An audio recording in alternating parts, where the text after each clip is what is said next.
Hello बच्चों, स्वागत है आपका आपके चैनल एसआरएस लर्निंग में। बच्चों, ये हमारी हिंदी की बेटा फाइल है जिसमें आपको क्या है, आपकी मैडम जब देती हैं कि अब इन दिनों चल ही रहा है आपका कि प्रोजेक्ट आपको मिलते होंगे कि हिंदी की प्रोजेक्ट फाइल बनाइए, जिसमें आपको क्या है दिल्ली के 5 दार्शनिक स्थल या 6 या 4 दार्शनिक स्थल के बारे में आपसे पूछते हैं।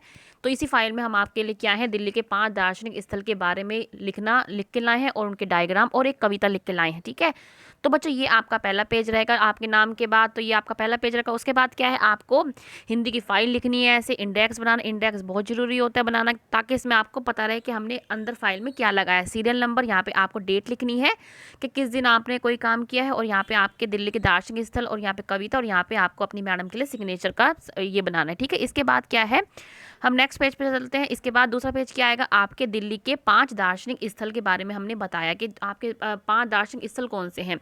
वो कौन कौन से हमने लिए हैं, इंडिया गेट, लाल किला और हुमायूं का मकबरा। उसके बाद हमने लिया है जंतर मंतर और कमल मंदिर, जिसको हम बोलते हैं लोटस टेम्पल। उसके बारे में क्या है, इंडिया गेट के बारे में आपको पूरा लिखना पड़ेगा, और ऐसे ही आपको सजाना है। जैसे ये क्या है ना, जैसे इस तरीके से कर दिया तो ये क्या है, आपकी जो फाइल होती है उसको बहुत ही मतलब अट्रैक्टिव बनाता है। ठीक है, इन चीज़ों को आपको बोल्ड लेटर में लिखना है। इंडिया गेट लिखने के बाद इसके हमने अंडरलाइन इसलिए की है ताकि ये क्या है बहुत अच्छा लग पाए। उसके बाद आपको इंडिया गेट के बारे में लिखना है कि ये कहाँ पे स्थित है, ये भारत का राष्ट्रीय स्मारक, मतलब सबसे अच्छा इसके बारे में बताना है। ऐसे ही फिर लाल किले के बारे में बताना है कि इसको लाल किला क्यों कहते हैं, ये लाल रंग का बना है, ये भारत की राजधानी नई दिल्ली में स्थित। इस तरीके से उस तरह फिर आपको हुमायूं के मकबरे के बारे में भी लिखना है। फिर आपको ये डायग्राम, ये क्या है, एक चार्ट आता है, उस चार्ट पे आप ऐसे एक चार्ट आता है, उसमें से आपको क्या है कटिंग काट के आप क्या है ये अपने डायग्राम बना सकते हो। डायग्राम ये याद रखें, जब आप डायग्राम काट के लगा रहे हैं तो ये क्या है चारों तरफ क्या है, इसमें ना बाउंड्री बना लेना, बाउंड्री। ठीक है, तो ये चारों तरफ बाउंड्री बना लेंगे तो ये क्या है आपका बहुत ही अच्छा लगेगा, अट्रैक्टिव लगेगा ये आपका। इस तरीके से क्या है, ठीक है, आपको ये बनाना है। और ये जो हमारे डायग्राम के वो बना लिए। इसके बाद फोर्थ है हमारा कि क्या है, हमारा फोर्थ के ये हमारा फोर्थ है कि जंतर मंतर के बारे में, ये भी हमारे क्या है दार्शनिक स्थल है, और कमल मंदिर मतलब लोटस टेम्पल।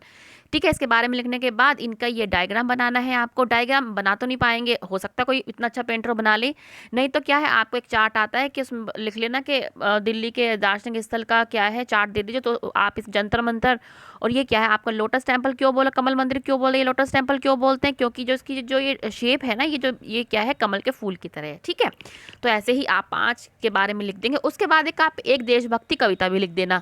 ठीक है, इस तरह ये हम आपके लिए पूरा का पूरा बना के लाए हैं। आप ऐसा का ऐसा एज इट इज़ इसको उतार लेना, और आपको 5 में से 5 नंबर बच्चे मिलेंगे। ठीक है, तो बच्चों मुझे उम्मीद है कि आपको आज का जो फाइल है हमारी हिंदी की वो बहुत पसंद आई होगी। तो बच्चे अच्छी लगी होगी तो लाइक का बटन दबा के हमको जरूर बताएं। और बच्चे इसके बाद हम मैथ का लेके आएंगे, जिसमें हम फैक्टर्स के बारे में बताएंगे, और पूरा वो भी प्रोजेक्ट है, तो आप उसको भी प्लीज़ जरूर देखना। और जो बच्चे नए हैं हमारे चैनल पे वो प्लीज़ सब्सक्राइब कीजिए चैनल को, साथ में बेल आइकन भी हिट कीजिएगा।